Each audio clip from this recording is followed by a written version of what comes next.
Hey guys, we're here live at the San Luis Valley Seed Exchange. I believe it's the 7th annual. Do you know? I'm not sure. This is only my second year attending. Oh, so, cool. And we're here with the owner of a hemp company. Hemp advocacy primarily. Okay, because when I went to your table, you had a bunch of awesome stuff like hemp hearts and hemp products. One of the reasons I want to talk to you, and there's the hemp hearts, I got a bunch of that, I think about 2 pounds. You did. Is where's the hemp being grown? So the hemp that we purchase is actually grown here in Colorado. Organically grown in the Longmont area. It's processed in Longmont by Colorado Hemp Works. So we buy bulk, repackage, and sell at different events across the country. Cool. And who are you with? My name is Tracy Rice, and I'm with Grow with Hemp. Awesome. Again, we're advocates, and we just attend events like this and try to educate people on all things hemp. So you advocate for hemp farming?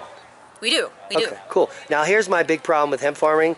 I wanted to get into it. It was pretty affordable to buy the permits. We have the land. Mm-hmm. The problem is that you have to give the federal government access to your property. And we also grow cannabis, and that you're not allowed, if you're growing hemp, to be growing cannabis at the same site. Not allowed federally? Yeah, if you're a hemp farmer, it would have to be on a different parcel. Okay. Our focus is on hemp for food and fiber, not CBD, which is what a lot of people focus on. I like so we're that. talking about different genetics, okay? So when growing for CBD, you're High five. Because that's my big problem is that all the hemp crop now is first of all, the price per plant they're getting is dropping because CBD is dropping. It's the bubble burst. It's all being used for CBD. None of it's being used for food or fiber, and that's why we want all three. Right, and you don't get all three from the same plant unless there is a thing called tri-cropping where you can get flower, seed, and stalk, which is where the fiber comes from. Mm-hmm. But traditionally, when you grow for food and fiber, it's a different genetic versus CBD. So I think I should have brought the stock with me. There's probably very low CBD. There's nil, basically. I mean, there might be a trace, but the difference is we like to say field-grown hemp when talking about food and fiber, where it's much easier, it's a lot lower investment. You're not paying premium dollar for a high cannabinoid percentage.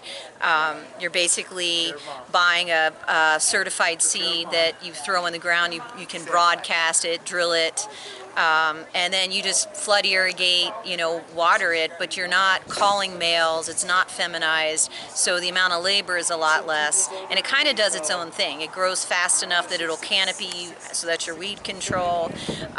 You could easily plant an acre for probably $500, whereas a food and fiber crop, whereas with CBD, I don't think you touch an acre for under $5,000 if you're looking for a high CBD percentage. Yeah, you probably need clones and have to do all that. Exactly, and so it's just a different style of farming, and it's what we used to do when we had hemp. When it was mandated to grow back in the day, people paid their taxes with it. It was what we call field-grown hemp for the food or not really food, but for the fiber market. So back in the day, they weren't eating the seeds at all? I can't say that. Here in this country, I don't know that it was a market. Other countries, for sure. But fiber, a lot of times it's a faster germination, and you harvest within 90 days. You don't let it go to seed. If you do a dual purpose, you can let it go to seed, and then you have a grain crop. So, it's really we're really just starting to understand and get educated on what genetics for food and fiber grow here in the U.S. And there's some that's going on in Kentucky. We were just back east for the Virginia Hemp Summit. There's a little more around processing that's coming on board. Now, isn't that the big problem, that there is no fiber processing industry really in place where hemp is legal? The infrastructure doesn't exist, or it's very limited for even grain processing, for the dehauling and getting to the hemp hearts.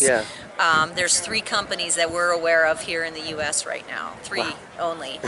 2 of them are here in Colorado, 1 in Kentucky.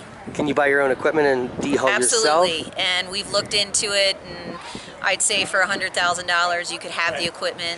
You obviously have to set it up, but it's not near the investment like you would spend on high-end extraction equipment. Yeah. So we really think we're going to see more of it coming on board. But the key really is to have the processing within, a 100-mile radius of the farm. Yeah.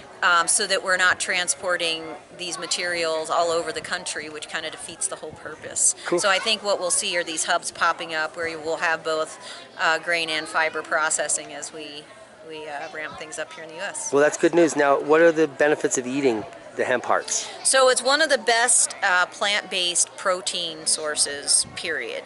3 tablespoons has 10 grams of protein. It also has a balance of omega-3s and 6s. Iron, manganese, magnesium, it's endless. And so I highly recommend it for vegans, vegetarians, really anybody, just because it has a lot of nutrients that I don't know of anything else that competes with it. Awesome. Well, it's been a pleasure talking with you, Tracy, from Grow with Hemp. Thank you. I'll link your website below, and Excellent. people go check it out. Thank you so much.